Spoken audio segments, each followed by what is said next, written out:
Alright, तो इस video में हम डिस्कस करने वाले हैं कि पैराबोला में काफ़ी सारी प्रॉपर्टीज़ ऐसी होती हैं जो कि हमें याद करनी होती हैं। और काफ़ी सारे लोग सोचते हैं सवाल तो बिना याद करे भी हो जाएगा डेफिनेटली, पर उससे टाइम ज़्यादा लगेगा। तो यहाँ पर हम इंपॉर्टेंस देखने वाले हैं। तो इंपॉर्टेंस हम कुछ इस तरह से देखेंगे कि एक सवाल में उठाऊंगा और उस सवाल का हम एक लेंदी तरीका देखेंगे और एक शॉर्ट तरीका देखेंगे जो कि प्रॉपर्टीज़ की मदद से जल्दी सॉल्व हो जा रहा होगा। और साथ ही साथ हम ये भी देखेंगे कि coordinate geometry as a whole when it comes to JEE is not just about getting the right answer to the question. ये भी बहुत ज़्यादा मैटर करता है कि तुम कितनी जल्दी उस सवाल को कर रहे हो, है ना।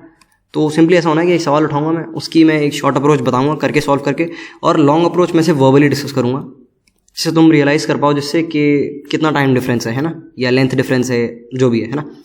तो शुरू करते हैं। सबसे पहला सवाल ले लेते हैं हम स्क्रीन के सामने।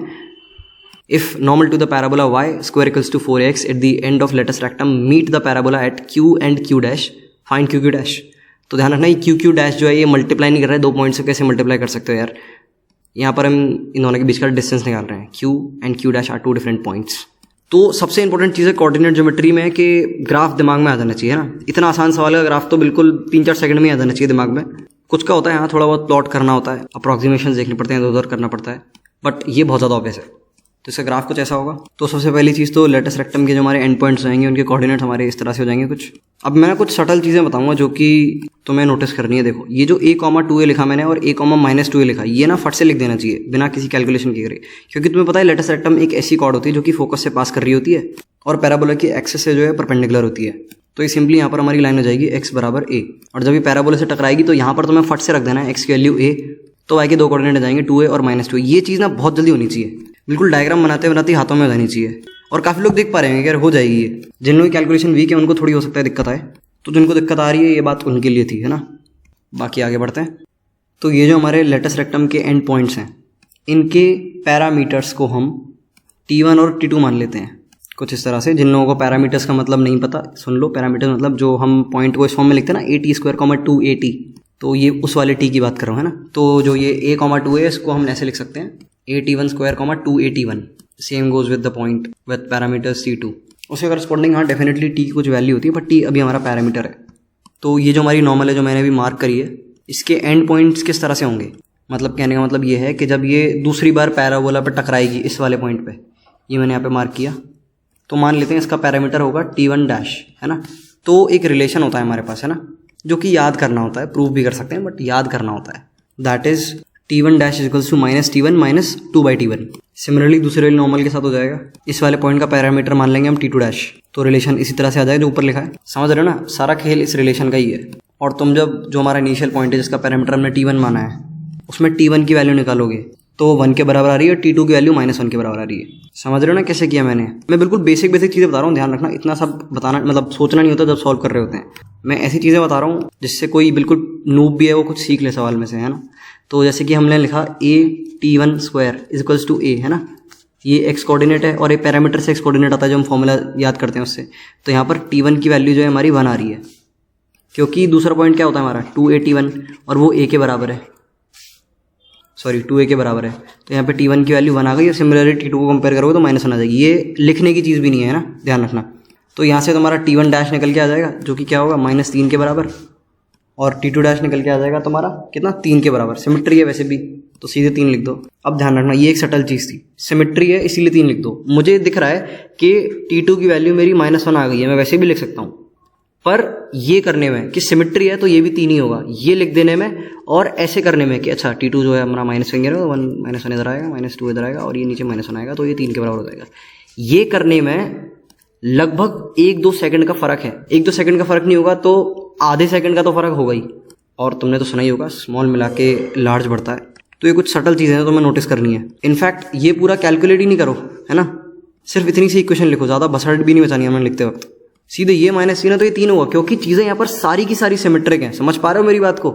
जितने लोग समझ पा रहे हैं इस चीज़ को, जिन्हें लग रहा है ये यूज़फुल है, बहुत ज़्यादा यूज़फुल है, ये सटल चीज़ें कि आप छोटे छोटे मूवमेंट्स पे क्या क्या चॉइसेस बनाते हो, कमेंट सेक्शन में एक बार ज़रूर बताना मेरे को, क्योंकि अगर लोगों को समझ नहीं आ रहा है तो समझाने के और तरीके हैं वो मैं ट्राई करूँगा।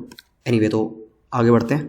क्योंकि हमारे पास T2 डैश और T1 डैश आ गए तो इन दोनों पॉइंट्स के हमारे कोऑर्डिनेट कुछ इस तरह से हो जाएंगे a_T1 डैश का स्क्वायर प्लस 2a_T1 डैश, और साथ में आ जाएगा a_T2 डैश का स्क्वायर 2a_T2 डैश। तो सिंपली T1 और T2 की वैल्यू डाल दो तो ये आ जाएगा तुम्हारा 9a, -6a, और ये आ जाएगा तुम्हारा 9a, +6a, है ना। और यहाँ पर जो है फिर से सिमेट्रिसिटी है, बार बार डाल के देखने की ज़रूरत नहीं है। अभी मेरे दिमाग में एक बड़ी बढ़िया चीज़ खटकी, वो मैं एंड में बताऊंगा। तो यहाँ से इन दोनों के बीच का डिस्टेंस कैलकुलेट कर लोगे तो आंसर जो है तुम्हारा 12a के बराबर आ जाएगा। अब डिस्टेंस के लिए भी कुछ लोग जो है डिस्टेंस फॉर्मूला लगाएंगे, प्लीज़ ऐसा मत करना यार, ये पॉइंट देख के बता सकते हो तुम डिस्टेंस कितना है, क्योंकि एक्स कोऑर्डिनेट सेम है, सिंपली माइनस करना है। अब मैं तुम्हें एक बढ़िया चीज़ बताता हूँ, मेरे दिमाग में भी अभी आई करते करते। ये जो पूरा सवाल है ना, इसमें इतनी भसड़ मचाने की ज़रूरत है ही नहीं। देखो ध्यान से, अगर हम इस नज़रिए से सवाल को शुरू करते, अगर ये सिमेट्री वाली बात हमारे दिमाग में पहले से होती तो कैलकुलेशन कितनी आसान हो जाती। देखो कोई भी एक पॉइंट उठा लो, है ना, ये पॉइंट लिया मैंने और इससे मैंने नॉर्मल बनाई, थोड़ी टेढ़ी मेढ़ी बनी है, समझना मेरी हालातों को। ये ग्राफिक पैड पे बड़े बेकार तरह से लिख पाता हूँ मैं, ठीक है। तो आगे बढ़ते हैं बस। मैंने दूसरे नॉर्मल से कोई मतलब नहीं है मेरे को, क्योंकि मुझे पता है चीज़ें सिमेट्रिक हैं। तो पहले नॉर्मल का और दूसरे नॉर्मल का जो पॉइंट्स हैं वो भी एक्स एक्सिस के अबाउट एक दूसरे की मिरर इमेजेस होंगी। ये सब दिमाग में रन हो गया है ना, करा जा सकता है, समझ पा रहे हो तुम। और सिंपली मैंने इसके पैरामेट्रिक कोऑर्डिनेट को T1 माना और इसके वाले को T1 डैश माना, है ना।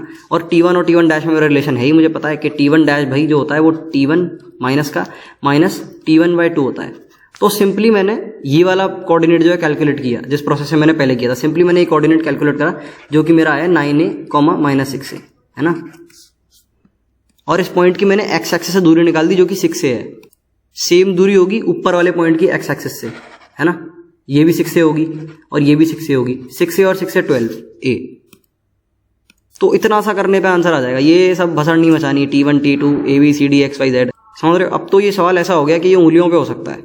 देख रहे हो, एक आसान सवाल को हम यहाँ पे शॉर्ट करने की कोशिश कर रहे हैं, जो कि बढ़िया चीज़ है। कभी कभार ऐसे लेके बैठा करो, कोई भी सवाल उठा लिया ऐसे करके करने की कोशिश कर रहे हैं। जो लोग 12th में वो करें, बाकी जो लोग 12th ख़त्म करने वाले हैं, जिनका अभी कुछ टाइम बाद पेपर है, तुम सिर्फ वीडियो में सीख लो जितना सीख सकते हो, अपना अटेंशन लेवल हाई रख के।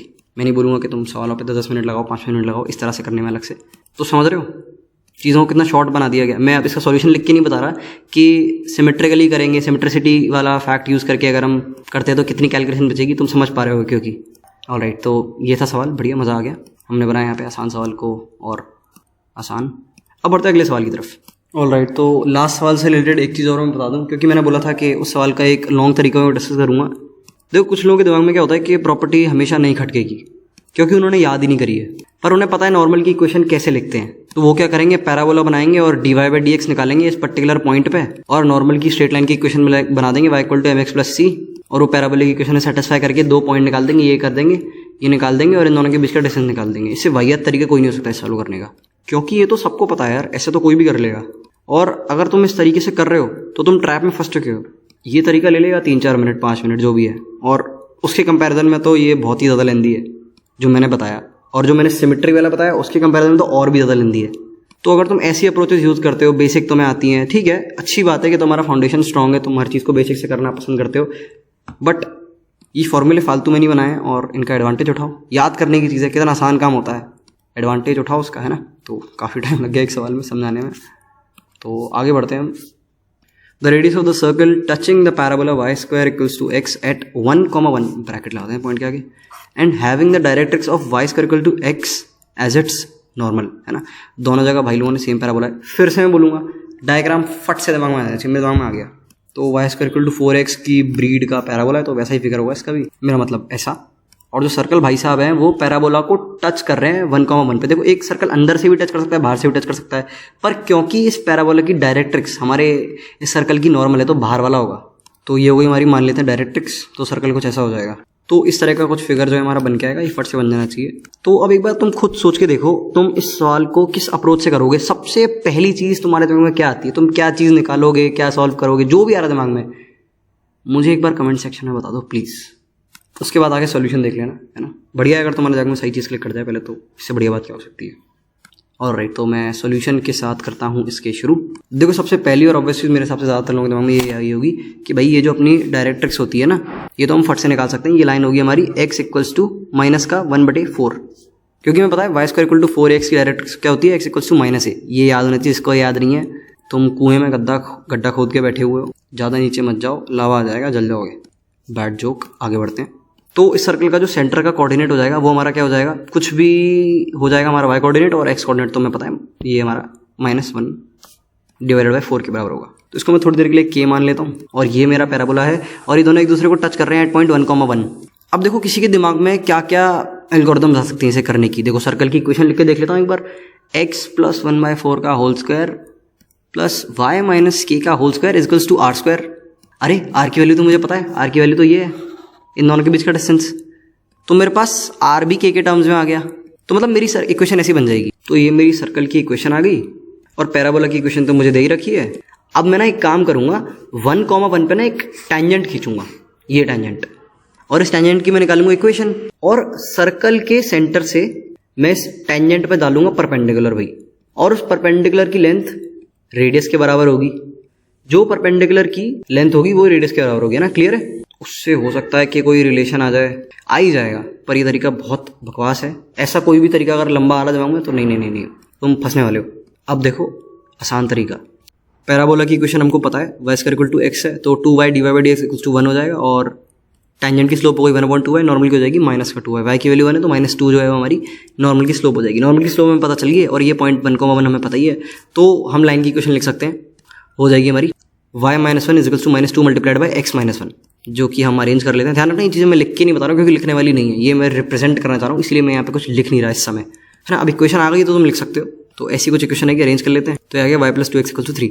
ऑलराइट, तो हम पॉइंट अपना सेटिस्फाई करा देते हैं, क्योंकि देखो ये एक नॉर्मल की इक्वेशन लिखी है, तो ये सर्कल का भी नॉर्मल है, पता ही है हमको। सर्कल के नॉर्मल पे, हर नॉर्मल पे उसका सेंटर लाई करता है। सिंपली अगर हम इस पॉइंट को -1/4 k को सेटिस्फाई कराएंगे तो हमारा काम हो जाएगा। सिर्फ इतना सा करना था, इस सवाल में बहुत ज़्यादा नहीं सवाल नहीं था।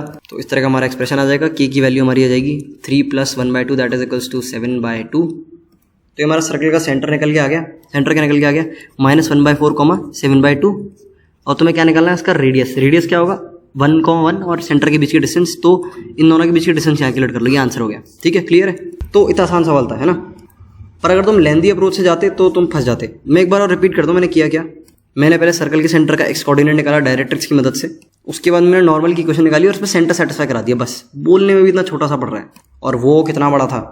तो ध्यान रखना, इस पर्टिकुलर सवाल में हमने कोई फॉर्मूला यूज़ नहीं किया है, कोई नई चीज़ यूज़ नहीं करी है। सिंपली ज्योमेट्री को ऑब्जर्व करके बेस्ट पॉसिबल चीज़ क्या हो सकती है, सबसे कम कैलकुलेशन लगे जिसमें, उसको हमने यहाँ पर ऑप्ट किया। तो मैंने स्टार्टिंग 2 चीज़ें बोली थी, हम समझेंगे कि पैराबोला की प्रॉपर्टीज इंपॉर्टेंट क्यों है, और साथ ही साथ coordinate geometry as a whole is not just about solving the question, answer कितनी जल्दी आ रहा है ये भी मैटर करता है। अब हो सकता है काफ़ी लोगों ने इस अप्रोच से किया हो, लाइन वाली अप्रोच से, मैं मान रहा हूँ, but there are still many जो कि लेंदी अप्रोच से जाते हैं, मुझे पता है, बहुत अच्छे से पता है, इसीलिए उनको मैं दर्शाना चाह रहा था। पर जिन लोगों ने कर लिया, इसका मतलब ये नहीं है कि हम बहुत ज़्यादा स्मार्ट एक्ट या फिर फील करें। कुछ सवाल ऐसे होंगे जिसमें तुम लॉन्ग अप्रोच यूज़ करते होगे, तो जब भी तुम कोई वीडियो देखो और तुम्हें लगे कि यार ये चीज़ तो तुम्हें आती है, तब तुम्हें ये सोचना है कि अभी भी मुझे ये तरीका पता था जो ये बता रहे हैं, अभी भी इसमें से मैं क्या बेनिफिशियल एक्सट्रैक्ट कर सकता हूँ। मैं पर्सनली बताता हूँ मैं क्या एक्सट्रैक्ट कर सकता हूँ इसमें से, कि भाई कुछ ऐसे सवाल होंगे जिनकी मेरे को ना लेंदी अप्रोच पता होगी, जिन्हें मैं लेंदी अप्रोच से करता हूँ, उनको मेरे को ना शॉर्ट करना है। सिंपली जो बेसिस है सारी बातों का वो ये है जो हम कर रहे हैं यहाँ पे। तो इस सवाल की मुझे पता थी, पर हो सकता है कुछ सवाल ऐसे हो, तो मुझे ना बस अलर्ट रहना है। बस ये नहीं यार ये तो पता था यार, ये क्या बता रहा, टाइम वेस्ट हो गया, ऐसा नहीं। टाइम तो तुमने दे दिया तो कुछ सीख ही लो यार। तो वैसे तो मैं 3 सवाल कराने वाला था, पर टाइम जो है काफ़ी ज़्यादा हो गया। इस वीडियो के हम बहुत सारे पार्ट्स डिस्कस करेंगे। अभी पैराबोला की बात करें, हम पूरी कोऑर्डिनेट को थोड़ा बिट्स एंड पीसेस में देखेंगे। तो ऐसा होता है, मैं एक सवाल समझाता हूँ, तो एक सवाल में समझाने के लिए बहुत सारी चीज़ें होती हैं। मैं एक आसान से सवाल पे बहुत बड़ी वीडियो बना सकता हूँ, है ना, क्योंकि इतना कुछ है एक सवाल से सीखने के लिए। तो ऐसा नहीं है हम सॉल्व करेंगे तो वो जल्दी सॉल्व हो जाएगा, पर क्योंकि उस सवाल से बहुत सारी चीज़ें सीखी जा सकती हैं, इसलिए मैं थोड़ा टाइम लेता हूँ सवाल को करने में, सॉल्व करने में, बीच में रुक के चीज़ें बताने में, कुछ चीज़ें 2 बार बताने में। तो ये चीज़ वर्थ इट है ना। इसमें से एक सवाल को हमने निचोड़ डाला, और ज़्यादातर लोग क्या करते हैं, आंसर आगे बढ़ो, टिक लगा दिया, चलो D option none of this, आगे बढ़ो। ऐसा पेपर में कर लेना, उससे पहले थोड़ा पढ़ लेते हैं। ऑलराइट, तो इस वीडियो में इतना ही था, मिलते हैं अगली वाली में। Good luck, see you in the next one.